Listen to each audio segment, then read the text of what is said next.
सेवा का मतलब सिर्फ भगवान को पोशाक पहना देने से नहीं है। सेवा का अर्थ सिर्फ अकेली गौ माता को रोटी चंदिया दे देने से नहीं है। गौ माता तो रोटी को स्वीकार नहीं करेगी, जबरदस्ती से खिला भले ही दीजिए। जिन घरों में वृद्धों की सेवा नहीं होगी, बूढ़ों को आदर नहीं मिलेगा, देवता माला स्वीकार नहीं करेंगे, वो 56 भोग रसोई कभी भी स्वीकार नहीं करेंगे। हमें और आपको परमात्मा ने समझा करके भेजा था, ये कहा था बेटा विवेकी बन करके जीना, तेरी उम्र लंबी होगी, वृद्धों का तो सम्मान करना। ये भगवान ने ठीक तरह से हमें समझा करके भेजा था। लेकिन हम यहाँ आके लुच्चागिरी में लग गए, लफंगागिरी में लग गए। हम इतने बदमाश हो गए यहाँ आके कि बदमाशी ने सब हदें पार कर दी। ऐसा होना नहीं चाहिए था जो हो रहा है। व्यक्ति को चमड़ा प्रिय हो गया, गोरे गोरे चमड़ों को देख करके इतने अपराध कर बैठा, इतने पाप कर बैठा कि पूछिए ही मत। ये तो ऐसा हो गया है बिल्कुल कि जैसे किसी मलमूत्र के गड्ढे के ऊपर एक कुछ पटा रख करके और उसके ऊपर फूलों की माला रख दी, लेकिन उसकी असलियत को देख लिया जावे तो आदमी को इतनी घृणा हो जाएगी कि वहां खड़ा नहीं होगा। इस मनुष्य शरीर में वही मलमूत्र भरा हुआ है, जो ऊपर से सुंदर सुंदर फूलों की माला, इत्र और ये सब कुछ रख दिया गया है।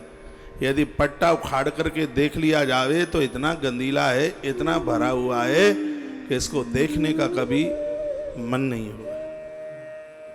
लोग इतना व्यभिचारी हो रहा है, इतना कामी हो रहा है कि पशु भी इतने कामी नहीं होते। धिक्कार है इनके लिए। क्या इनकी जिंदगी है?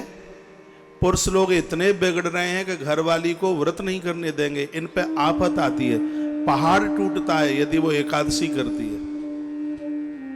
मुझे बोलते हैं जो भोलू आकर के, महाराज जी पत्नी को समझाओ, यदि इसको यही सब कुछ करना होता तो वो तीर्थों में रहती, जाके इसने विवाह किया, मेरे पास नहीं बैठती है, मेरी बात नहीं सुनती है। ये कोई बातें हैं क्या? इन उल्लुओं को क्या कहा जाए? है? मेरी बात उनको ही बुरी लगेगी जो ऐसे व्यभिचारी है। तुमने क्या नारी को वासना का खिलौना समझ लिया है? इतना बड़ा अपराध क्यों कर रहे हो? यह लोक और परलोक ये दोनों के दोनों बिगड़ जाएंगे। ये बिल्कुल ठीक नहीं है।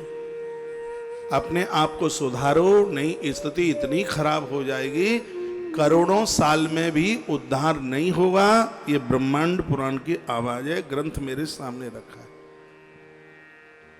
त्रेता में आदमी की स्थिति क्या थी?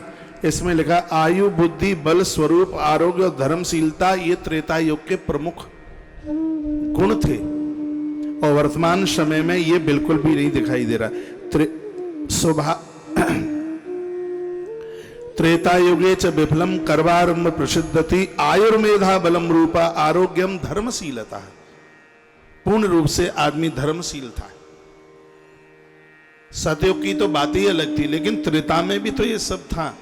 पराई नारी अपनी बहन लगती थी, अपनी मां लगती थी, अपनी बेटी लगती थी। चाहे जिसके साथ भेज दो कोई खतरा नहीं होता था। आज तो स्थिति ऐसी गंभीर है कि घर में बुलाया गया मित्र का विश्वास नहीं किया जा सकता। धन्य है ग्रंथ। इन ग्रंथों ने कहा है कि सुधरे हुए व्यक्ति को चाहिए कि यदि मित्र घर पर नहीं है तो उसके घर में नहीं जाना चाहिए। ये ग्रंथ कहता है। ये ग्रंथ कहता है माताओं के लिए, यदि घर में सहेली नहीं है तो उस घर में बिल्कुल भी पाम नहीं रखना चाहिए। अपने आप को बहुत बनाने की जरूरत है, अपने आप को बहुत समझाने की जरूरत है। आदि कल्पे तो देवानाम प्रादुर्भूतास्तुतया स्वयं। जब व्यक्ति के पास चरित्र होता है तो अनादिकाल से बात स्पष्ट है कि परमात्मा उसके लिए मंदिर में नहीं, भगवान उसके लिए किसी भी रूप में आके प्रकट हो जाता है।